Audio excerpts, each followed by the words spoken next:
Hello बच्चों, आज class 11th vector का एक नया वीडियो। आज की इस वीडियो में हम लोग पढ़ेंगे वेक्टरों के क्रॉस प्रोडक्ट यानी वेक्टर प्रोडक्ट के बारे में। तो आइए देखते हैं वेक्टरों का क्रॉस प्रोडक्ट क्या होता है। क्रॉस प्रोडक्ट या इसी को हम लोग कहते हैं वेक्टर प्रोडक्ट। देखिए, इसके पहले हम लोगों ने डॉट प्रोडक्ट या स्केलर प्रोडक्ट के बारे में पढ़ा था कि जब दो वेक्टरों को मल्टीप्लाई किया जाए और उनका जो रिजल्ट मिले वो स्केलर क्वांटिटी हो तो उसको हम लोग डॉट प्रोडक्ट कहते थे। आज हम लोग पढ़ेंगे कि जब दो वेक्टर क्वांटिटियों का मल्टीप्लाई किया जाए और हमारा जो रिजल्ट हो वो भी एक वेक्टर क्वांटिटी हो, उसमें भी डायरेक्शन हो, तो हम कहेंगे वेक्टरों का ये क्रॉस प्रोडक्ट है। इसमें सपोज कर लीजिए वेक्टर ए है और एक वेक्टर बी है, इन दोनों का मल्टीप्लाई करने पर जो आंसर आएगा, जो रिजल्ट आएगा, ये भी एक वेक्टर क्वांटिटी होगी। इसका कुछ भी नाम रख लेते हैं, सपोज कर लीजिए इसका नाम सी है, तो ये भी एक वेक्टर क्वांटिटी होगी। तो जब दो वेक्टरों का मल्टीप्लाई करने पे आंसर भी हमको एक वेक्टर मिल जाए तो हम यहाँ पे कहते हैं ये वेक्टरों का वेक्टर प्रोडक्ट है। और इसको लिखने के लिए हम लोग बीच में क्रॉस का सिंबल इस्तेमाल करते हैं, इसीलिए इसको हम लोग क्रॉस प्रोडक्ट भी कहते हैं। अब बात आती है, जब दो वेक्टरों का क्रॉस प्रोडक्ट करेंगे तो जो नया वेक्टर मिला, जो रिजल्ट मिला, वो भी एक वेक्टर है, यानी इसमें भी डायरेक्शन है। तो इसकी डायरेक्शन किधर होगी ये हमको समझना है। देखिए, डायरेक्शन निकालने का तरीका ये है कि दो वेक्टरों का जो क्रॉस प्रोडक्ट करने पे जो रिजल्ट आता है, इसकी डायरेक्शन जो होगी, ये ध्यान रखिए, इसकी डायरेक्शन ए के भी परपेंडिकुलर होगी और बी के भी परपेंडिकुलर होगी। एक तो ये बात याद रखनी है कि दो वेक्टरों का जो क्रॉस प्रोडक्ट किया जाता है तो जो उसका रिजल्ट होगा उन दोनों वेक्टरों के साथ परपेंडिकुलर डायरेक्शन में होगा, लंबवत डायरेक्शन में होगा। अब वो डायरेक्शन कैसे निकालते हैं, तो उसके लिए देखिए राइट हैंड थंब रूल का इस्तेमाल करेंगे। इसमें सपोज कर लीजिए वेक्टर ए की डायरेक्शन ये है और वेक्टर बी की डायरेक्शन ये है। अगर ए से बी का मल्टीप्लाई हो रहा है ए क्रॉस बी, तो हम लोग क्या करेंगे, राइट हैंड थंब रूल का इस्तेमाल इस तरह से करेंगे कि जो हमारी उंगलियां हैं, इन उंगलियों को हम जिस एंगल से ले रहे हैं, ए से बी एंगल ले रहे हैं, यानी ए क्रॉस बी, तो ए से बी की तरफ ऐसे रोटेट करेंगे। अगर बी क्रॉस ए लिया होता तो बी से ए की तरफ रोटेट करते। तो हमारे केस में मान लीजिए हमें ए क्रॉस बी की डायरेक्शन निकालनी है। ए क्रॉस बी का हमने प्रोडक्ट किया, डायरेक्शन क्या होगी, तो हम देख रहे हैं ए की डायरेक्शन ये है, ये बी है, और ए से बी का मल्टीप्लाई कर रहे हैं, तो ए से बी की तरफ उंगलियों को चलाइए इस तरह से। तो जब ए से बी चलाएंगे तो अंगूठा हमारा सामने है, यानी ये बता रहा है कि इन दोनों का जो क्रॉस प्रोडक्ट होगा उसकी डायरेक्शन सामने होगी, यानी उसकी डायरेक्शन ए की भी परपेंडिकुलर है और बी की भी परपेंडिकुलर है। इस हमारे बोर्ड के हिसाब से क्या होगा, आउटवर्ड डायरेक्शन में। अगर यही हमारा बी क्रॉस ए की डायरेक्शन निकालते तो बी क्रॉस ए डायरेक्शन में क्या करना पड़ता है, बी से ए मल्टीप्लाई, यानी उंगलियों को हम बी से ए की तरफ रोटेट करते, तो बी से ए की तरफ रोटेट करेंगे तो ऐसे होगा, यानी अंगूठा हमारा अंदर तरफ जा रहा है, यानी डायरेक्शन अंदर साइड में होगी। ठीक है, इस तरह दो वेक्टरों का जो क्रॉस प्रोडक्ट होगा उसका आंसर भी वेक्टर होगा और उस वेक्टर की डायरेक्शन किससे निकालेंगे, राइट हैंड थंब रूल से। अब बात आती है दो वेक्टरों का जो क्रॉस प्रोडक्ट होगा उसका मैग्नीट्यूड कितना होगा। तो इसके लिए देखिए फॉर्मूला याद कर लीजिए कि दो वेक्टरों का जो क्रॉस प्रोडक्ट होता है इसका जो मैग्नीट्यूड होगा उसकी वैल्यू होगी ए वेक्टर का मैग्नीट्यूड, बी वेक्टर का मैग्नीट्यूड और इनके बीच का एंगल साइन थीटा। ये जो फार्मूला है ये सिर्फ इनका मैग्नीट्यूड बताता है। डायरेक्शन के लिए अगर किताबों में देखिए आपको लिखा मिलेगा कि A cross B is equal A B sine theta into n cap, इस तरह से फार्मूला लिखा जाता है। तो इसमें जो एन कैप लिखा हुआ है, एक्चुअल में ये दो वेक्टर हैं और इन दोनों का यहाँ पे क्रॉस प्रोडक्ट हो रहा है, इसलिए जो आंसर आएगा ये भी एक वेक्टर होना चाहिए था। और ये ए का मैग्नीट्यूड हो गया, ये बी का मैग्नीट्यूड हो गया, ये बीच का एंगल हो गया, इसमें भी डायरेक्शन नहीं है कहीं।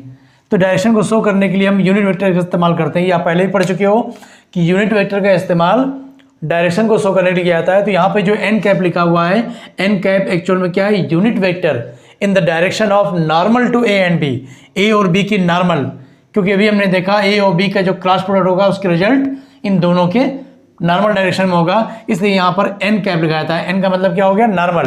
तो एन कैप का मतलब हो गया unit vector in the direction of normal to A and B. लेकिन अगर हम न्यूमेरिकल लगाते हैं तो हम सिर्फ मैग्नीट्यूड निकालते हैं। जब सिर्फ मैग्नीट्यूड निकालना होता है तो हम केवल इतना ले देते हैं, ए क्रॉस बी का magnitude is equal A B और इनके बीच का angle sine theta. A dot B में हम लोग ए बी कॉस थीटा लेते थे, यहाँ पर ए बी साइन थीटा लेते हैं। तो ये तो हो गया वेक्टरों का क्रॉस प्रोडक्ट में डायरेक्शन क्या होगी रिजल्ट की, और दूसरा उनका मैग्नीट्यूड क्या होगा। अब बात करते हैं इसकी प्रॉपर्टीज़ की कि वेक्टरों के क्रॉस प्रोडक्ट में क्या क्या प्रॉपर्टीज़ होती हैं, इनमें हम लोग न्यूमेरिकल कैसे लगाएंगे। ठीक है, चलिए।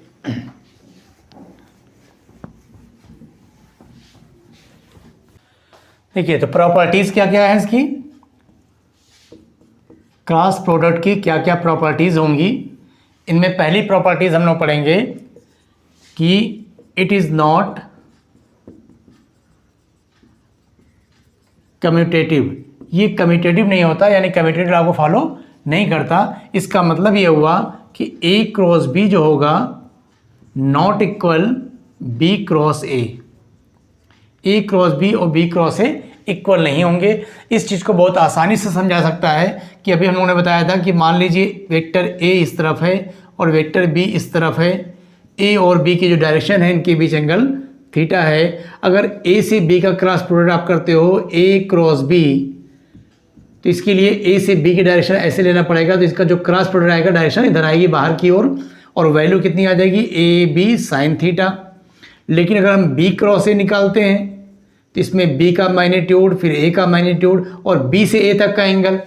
आप डायरेक्शन से भी समझ सकते हो कि भाई ए क्रॉस बी इधर आ रहा है और जब बी क्रॉस ए लेंगे तो वो अंदर जाएगा, डायरेक्शन का फ़र्क है। और फॉर्मूले से भी समझ सकते हैं ए से बी एंगल हुआ थीटा और जब बी से एंगल लेंगे ये होगा 360 माइनस थीटा। तो बी क्रॉस ए जब लेंगे तो बी ए साइन बी से ए तक का एंगल होगा 360 माइनस थीटा, ये हो जाएगा माइनस बी ए साइन थीटा, क्योंकि साइन 360 माइनस थीटा क्या होता है माइनस साइन थीटा।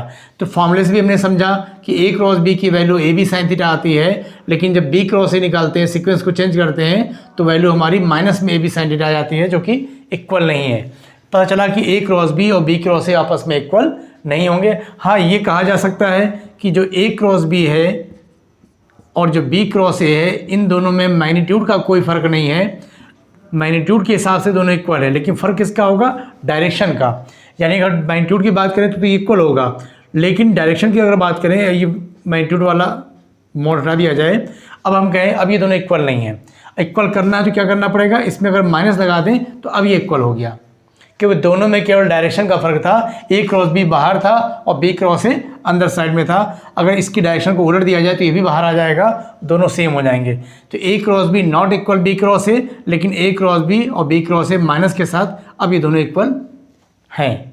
ये इसकी पहली प्रॉपर्टीज़ हो गई। सेकेंड प्रॉपर्टी हम लोग पढ़ेंगे, इट इज़ डिस्ट्रीब्यूटिव। ये डिस्ट्रीब्यूशन लॉ को फॉलो करेगा। इट इज़ डिस्ट्रीब्यूटिव, यानी ए क्रॉस बी प्लस सी, अगर दो वेक्टरों का सम है और ए से उसमें क्रॉस प्रोडक्ट करना है तो आप इसको डिस्ट्रीब्यूट कर सकते हो, यानी ए क्रॉस बी अलग कर सकते हैं और प्लस ए क्रॉस सी अलग कर सकते हैं, इसमें कोई प्रॉब्लम नहीं है। तो डिस्ट्रीब्यूटिव लॉ को तो ये फॉलो करता है, लेकिन कम्यूटेटिव लॉ को फॉलो नहीं करता। ये क्रॉस प्रोडक्ट की दो प्रॉपर्टीज़ हो गई। अब तीसरी प्रॉपर्टीज़ की बात आती है कि अगर दो वेक्टर आपस में परपेंडिकुलर है, यदि A perpendicular on B, that is इनके बीच का जो एंगल होगा वो 90 डिग्री है। यानी अगर दो वेक्टर 90 डिग्री पे काम कर रहे हैं, दो वेक्टर आपस में परपेंडिकुलर हैं, तो उनके बीच का जो क्रॉस प्रोडक्ट होगा वो कितना होगा, then A cross B is equal, अभी हमने पढ़ा कि दो वेक्टरों का जो क्रॉस प्रोडक्ट होता है उनके वैल्यू यानी उनके मैग्नीट्यूड और उनके बीच के एंगल के साइन पर डिपेंड करता है। यहाँ पे एंगल 90 है तो साइन 90 की वैल्यू 1 हो जाएगी। तो A cross B is equal A B, यानी दो वेक्टर अगर परपेंडिकुलर हैं तो उनका क्रॉस प्रोडक्ट उनके मैग्नीट्यूड के प्रोडक्ट के बराबर होता है।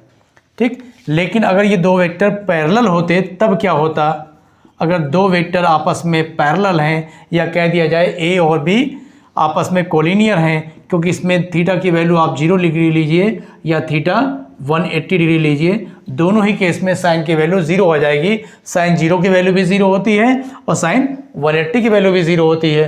तो अगर दो वेक्टर आपस में पैरेलल हैं यानी कोलिनियर हैं, चाहे वो सेम डायरेक्शन में हो या अपोजिट डायरेक्शन में हो, तो उस केस में क्या होगा, हमारा जो ए क्रॉस बी की वैल्यू आएगी, A cross B is equal A B sine 0 या ए बी साइन 180। तो साइन 0 और साइन 180 दोनों की वैल्यू 0 होती है, तो ए क्रॉस बी आ गया 0। तो ये पॉइंट सबसे ज़्यादा इंपॉर्टेंट है कि जब दो वेक्टर पैरेलल होते हैं यानी कोलिनियर होते हैं तो उनका क्रॉस प्रोडक्ट 0 होता है। इस पर न्यूमेरिकल बनते हैं, इसलिए इसको जरूर याद रखिए। डॉट प्रोडक्ट में क्या था कि जब दो वेक्टर परपेंडिकुलर थे तो उनका डॉट प्रोडक्ट 0 होता था, लेकिन यहाँ पर जब दो वेक्टर पैरेलल हैं तो उनका क्रॉस प्रोडक्ट 0 होगा। ठीक है, तो ये हमारी खास प्रॉपर्टीज़ हो गई। अब इसको हम लोग पढ़ते हैं यूनिट वेक्टर के फॉर्म में कि यूनिट वेक्टर के साथ कैसा होगा। तो ये 4 प्रॉपर्टीज़ हो गई, नोट कर लीजिए इसको। नेक्स्ट देखते हैं क्या क्या प्रॉपर्टीज़ हैं।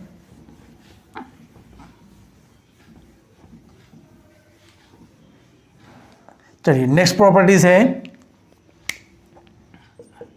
हमारी अगली 5 नंबर। 5th प्रॉपर्टी हम लोग इस तरह पढ़ेंगे कि cross product of same vector, cross product of same vector या इसी को बोलते हैं सेल्फ प्रोडक्ट। अगर हम उसी वेक्टर का मल्टीप्लाई उसी में करते हैं, cross product of same vector gives 0, as a result इनके जो मैग्नीट्यूड आएगा वो 0 आएगा। तो जब भी सेम वेक्टर का क्रॉस प्रोडक्ट करेंगे यानी A क्रॉस A किया जाए तो इसकी वैल्यू 0 मिल जाएगी। क्या रीजन है, क्यों ऐसा होता है? क्योंकि अगर हम दोनों को अलग अलग वेक्टर माने, एक्चुअल में देखो दोनों वेक्टर सेम है, यानी अगर हम ये इसको कह रहे हैं भाई A वेक्टर इधर है तो पहले भी A वेक्टर लिखा है, बाद में उसी का मल्टीप्लाई कर रहे हैं, यानी दोनों वेक्टर एक्चुअल में यही है।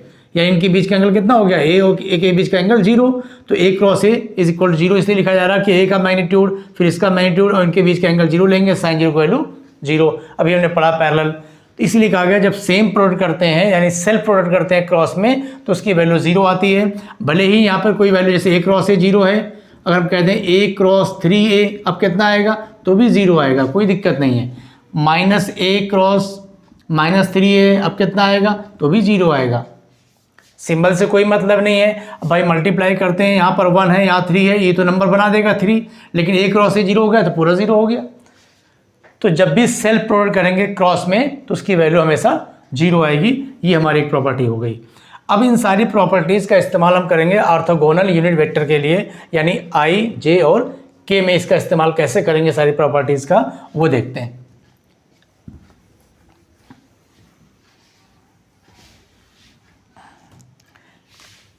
तो क्रॉस प्रोडक्ट ऑफ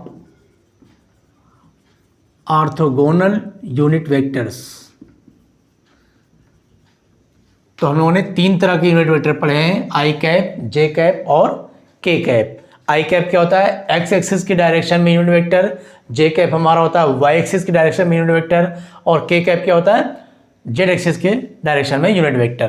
तो इनके बीच में अगर क्रॉस प्रोडक्ट आपस में किया जाए तो उसके क्या रूल हैं, तो उसमें देखिए पहला हम लोग पढ़ेंगे कि आई क्रॉस आई या जे क्रॉस जे या के क्रॉस के, इन सब की वैल्यू क्या हो जाएगी 0। ये अभी हमने रूल पढ़ा कि सेल्फ प्रोडक्ट जब क्रॉस में किया जाता है तो वैल्यू 0 आती है, जब दोनों वेक्टर सेम होंगे तो क्रॉस प्रोडक्ट हमेशा 0 आएगा। उस रूल के हिसाब से सेम आई और आई का मल्टीप्लाई जे और जे का और के का क्रॉस प्रोडक्ट किया जाए तो इनकी वैल्यू 0 आती है। एक पॉइंट ये याद कर लेंगे, ठीक है। सेकेंड पॉइंट हमारा होगा आई क्रॉस जे अगर होता है या जे क्रॉस के होता है या के क्रॉस आई होता है, मतलब डिफरेंट हैं, डिफरेंट का मतलब इनके बीच एंगल 90 है। तो हमने पढ़ा था दो वेक्टरों के बीच एंगल 90 डिग्री हो तो उनका जो क्रॉस प्रोडक्ट होता है उन्हीं के मैग्नीट्यूड के इक्वल होता है। तो आई क्रॉस जे की वैल्यू जो होगी इन्हीं के मैग्नीट्यूड के इक्वल होगी। इसका मैग्नीट्यूड भी 1, इसका मैग्नीट्यूड भी 1, यानी इसका आंसर आ जाएगा 1। तो जे क्रॉस के 1, के क्रॉस आई 1। डॉट प्रोडक्ट का जस्ट उल्टा आ रहा, देखिए डॉट प्रोडक्ट हम लोग पढ़ते थे कि सेल्फ प्रोडक्ट की वैल्यू 1 होती थी और डिफरेंट होता था 0 होता था। यहाँ पर सेल्फ वाले में 0 आ रहा है और डिफरेंट वाले में 1 आ रहा है। तो एक तो ये पॉइंट हो गया कि डिफरेंट होंगे 0, लेकिन डिफरेंट वाले में सीक्वेंस भी आपको याद रखना है कि आई क्रॉस जे की वैल्यू 1 आ रही है लेकिन जे क्रॉस आई 1 नहीं आएगा, क्योंकि हमने पढ़ा है आई क्रॉस जे और जे क्रॉस आई सेम नहीं होंगे, कम्यूटेटिव लॉ फॉलो नहीं होगा। तो आई क्रॉस जे तो 1 है, बट जे क्रॉस आई अगर हम करते हैं तो इसकी वैल्यू आएगी -1। इसी तरह से जे क्रॉस के 1 है, लेकिन अगर के क्रॉस जे करते हैं तो इसकी वैल्यू -1। के क्रॉस आई 1 होता है, लेकिन आई क्रॉस के करेंगे तो इसकी वैल्यू -1। अब ये न्यूमेरिकल में कन्फ्यूजन पड़ता करता है कि भाई के क्रॉस आई 1 होगा या आई क्रॉस के 1 होगा, कौन प्लस में कौन माइनस में। तो इसको याद करने के लिए हम लोग क्या तरीका अपनाते हैं, सीक्वेंस देखते हैं। वैसे भी आप याद रख सकते हैं अल्फ़ाबेट के हिसाब से कि अल्फ़ाबेट में भाई आई जे और के, ये सीक्वेंस होता है आई जे और के।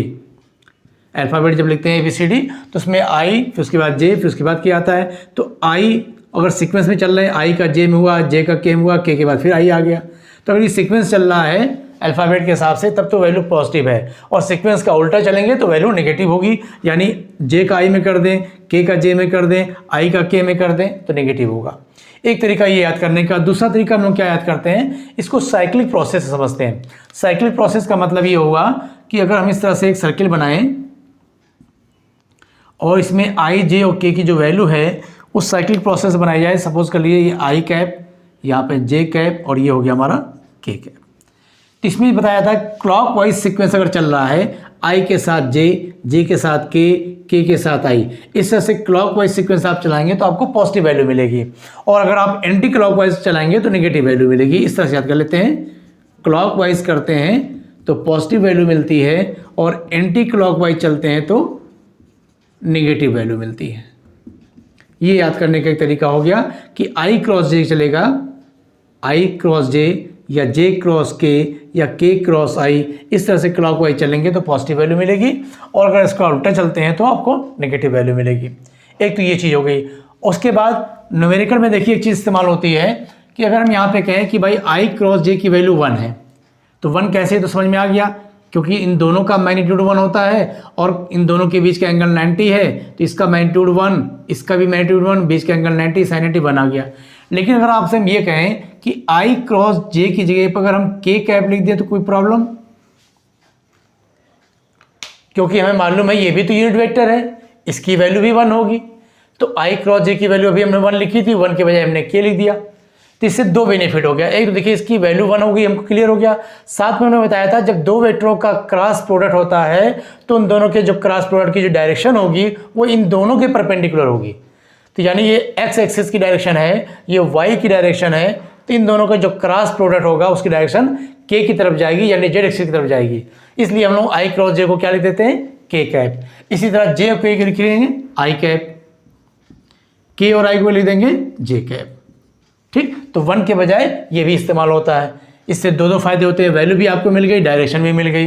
तो वो भी चीज़ यहाँ पे देख सकते हैं। यहाँ पे उस चीज़ को हम लोग कैसे याद करेंगे कि जब क्लॉकवाइज चलेंगे एक तो वैल्यू आपको पॉजिटिव मिलेगी, एंटी क्लॉकवाइज में नेगेटिव मिलेगी। एक तो ये जानकारी मिल गई, और दूसरा ये जानकारी मिल गई कि जब आप क्लॉकवाइज चलेंगे तो जिन दो का क्रॉस प्रोडक्ट करेंगे उसका रिजल्ट अगला वाला लिख देंगे। यानी जब I और J का मल्टीप्लाई हुआ तो उसका रिजल्ट आ गया K, J और K का मल्टीप्लाई हुआ रिजल्ट आ गया I, और जब K और I का मल्टीप्लाई हुआ तो रिजल्ट आ गया J। ठीक है, यानी जब I क्रॉस J किया गया, I से J में मल्टीप्लाई किया तो रिजल्ट अगला वाला आ जाएगा K। इसी तरह से जब J और K का हमने मल्टीप्लाई किया J K तो ये आ गया I, और जब K और I का किया तो ये आ गया J। और जब अपोजिट चलेंगे तो यही चीज़ नेगेटिव के साथ ले लेंगे, यानी J का I में मल्टीप्लाई हुआ तो माइनस K, I का K में हुआ तो माइनस J, K का J में हुआ तो माइनस I। ठीक, इस तरह से ऑर्थोगोनल यूनिटेड में क्रॉस प्रोडक्ट का इस्तेमाल किया जाता है। ये 3 पॉइंट आप अच्छे से याद कर लीजिए कि सेम का मल्टीप्लाई होगा तो 0, डिफरेंट का मल्टीप्लाई होगा तो 1, और डायरेक्शन भी अगर शो करना चाहते हैं तो I और J की डायरेक्शन क्या मिलेगी आपको, K की डायरेक्शन में। रूल बता दिया गया है, एक्स एक्सिस जो भी क्रॉस प्रोडक्ट आता है वो जो क्रॉस प्रोडक्ट होता है इन दोनों के परपेंडिकुलर होता है। तो अगर ये एक्स एक्सिस है, ये वाई एक्सिस है, तो इन दोनों के परपेंडिकुलर हमारा जेड एक्सिस आएगा। इस तरह से यहाँ पे जेड एक्सिस, वाई एक्सिस, इन दोनों के परपेंडिकुलर एक्स एक्सिस आएगा। क्लियर है? चलिए अब देखते हैं कि जब दो वेक्टर अपने कंपोनेंट के फॉर्म में दिए हों, यानी I J और K के फॉर्म में दिए हों, तो उनका क्रॉस प्रोडक्ट कैसे निकालेंगे, क्या तरीका उसका।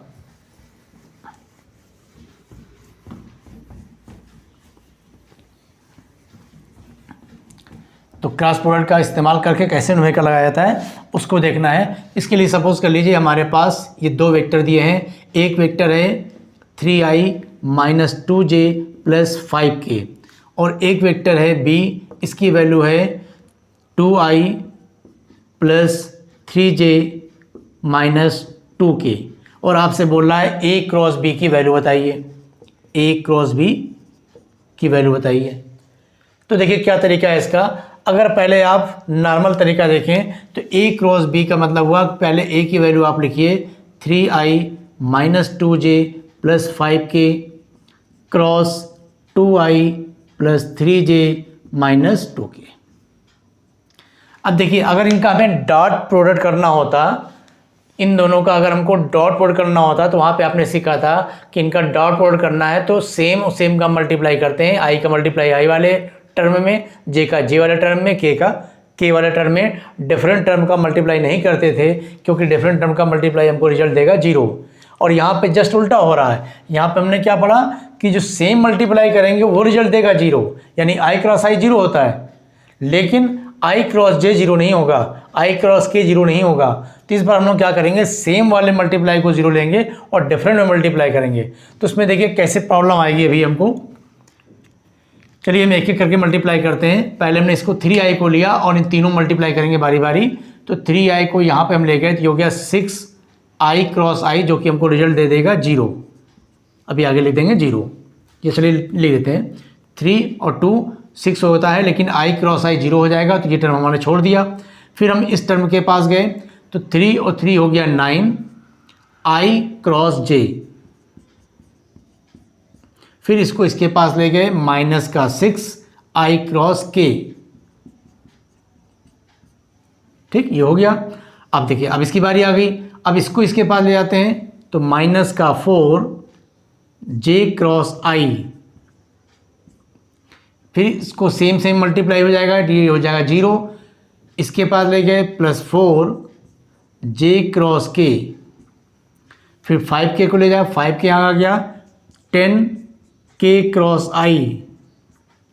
फिर k को इसके तरफ ले गए 15 k क्रॉस j, और ये वाला टर्म हो जाएगा 0। अब इतने टर्म हमारे बचते हैं, अब इनको हम सॉल्व करेंगे, सबको टोटल कर लेंगे। अब देखिए दिक्कत कहाँ पर होती है, जैसे हमने यहाँ पर मल्टीप्लाई किया है i का इस वाले टर्म में, तो हमने लिखा है i क्रॉस j, और जब इस टर्म का यहाँ मल्टीप्लाई किया तो हमने लिखा था j क्रॉस i। अब इसमें हो सकता है भाई गलती में जल्दीबाजी में कोई j क्रॉस i के बजाय i क्रॉस j लिख दे, क्योंकि मल्टीप्लाई तो इन्हीं दोनों को हो रहा है, लेकिन उन दोनों फ़र्क है, क्योंकि हमने पढ़ा है क्रॉस प्रोडक्ट में कम्यूटेटिव लॉ फॉलो नहीं होता है, i क्रॉस j और j क्रॉस i सेम नहीं होगा, तो इसमें गलती होने के चांस रहते हैं। इसलिए हम लोग क्या करते हैं, मल्टीप्लाई का ये तरीका नहीं अपनाते हैं। तो जब भी हम लोग को क्रॉस प्रोडक्ट करना होता है तो उसके लिए हम लोग दूसरा तरीका अपनाते हैं, उस तरीक़ों को बोलते हैं हम लोग मैट्रिक्स के तरीके से, डिटर्मिनेंट्स के तरीके से सॉल्व करते हैं। तो इसका तरीका ये है कि जब भी आपको a क्रॉस b चाहिए तो इसको हम डिटर्मिनेंट से सॉल्व करते हैं। अब डिटर्मिनेंट्स क्या होता है ये भी आपने नहीं पढ़ा है, 11th के सिलेबस में नहीं है ये, आगे आप मैथ में पढ़ेंगे।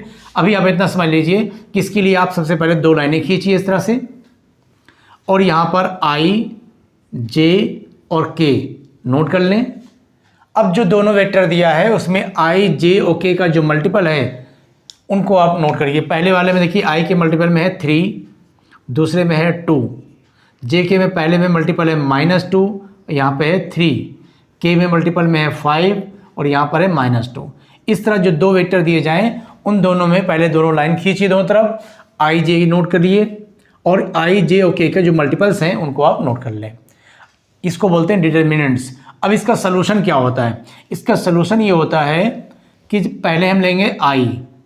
देखिए जिस टर्म को लोगे i, j और k में जिस टर्म को लेंगे उसके नीचे के नंबर को हम छोड़ देंगे। तो i को हमने लिया तो ये नंबर हमारा छोड़ गया। अब ये 4 नंबर आपको दिखाई दे रहे हैं, तो ये जो 4 नंबर दिखाई दे रहे हैं इसमें मल्टीप्लाई तरीका होता है अप से डाउन, माइनस डाउन से अप। ठीक, इसका इसमें मल्टीप्लाई होगा, फिर माइनस लगाएंगे और इसका इसमें मल्टीप्लाई करेंगे।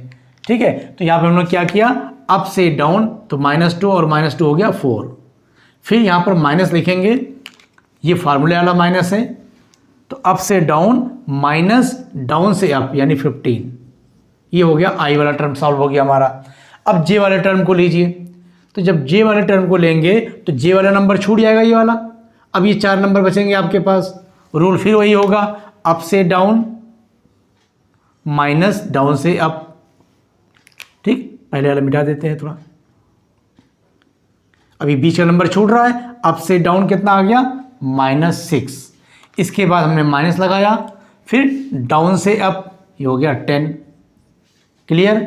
अब k देखिए, k वाला टर्म लिया जाए, तो जब k वाला टर्म को लेंगे तो k वाला नंबर छूट जाएगा। अब ये 4 नंबर आपके पास बचेंगे, तो जब ये 4 नंबर बचेंगे रूल वही होगा हमारा, अप से डाउन माइनस डाउन से अप।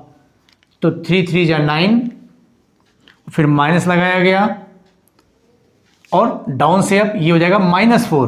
तो देखिए जब -4 आएगा, अब इसको -4 आप लिखेंगे, जब ब्रैकेट ओपन होगा तो ये प्लस बन जाएगा। क्लियर, समझ में आ गया? जिस टर्म को लेते हैं उस टर्म के नीचे के नंबर छोड़ देते हैं, बाकी जो नंबर बचेंगे उसमें अप से डाउन माइनस डाउन से अप।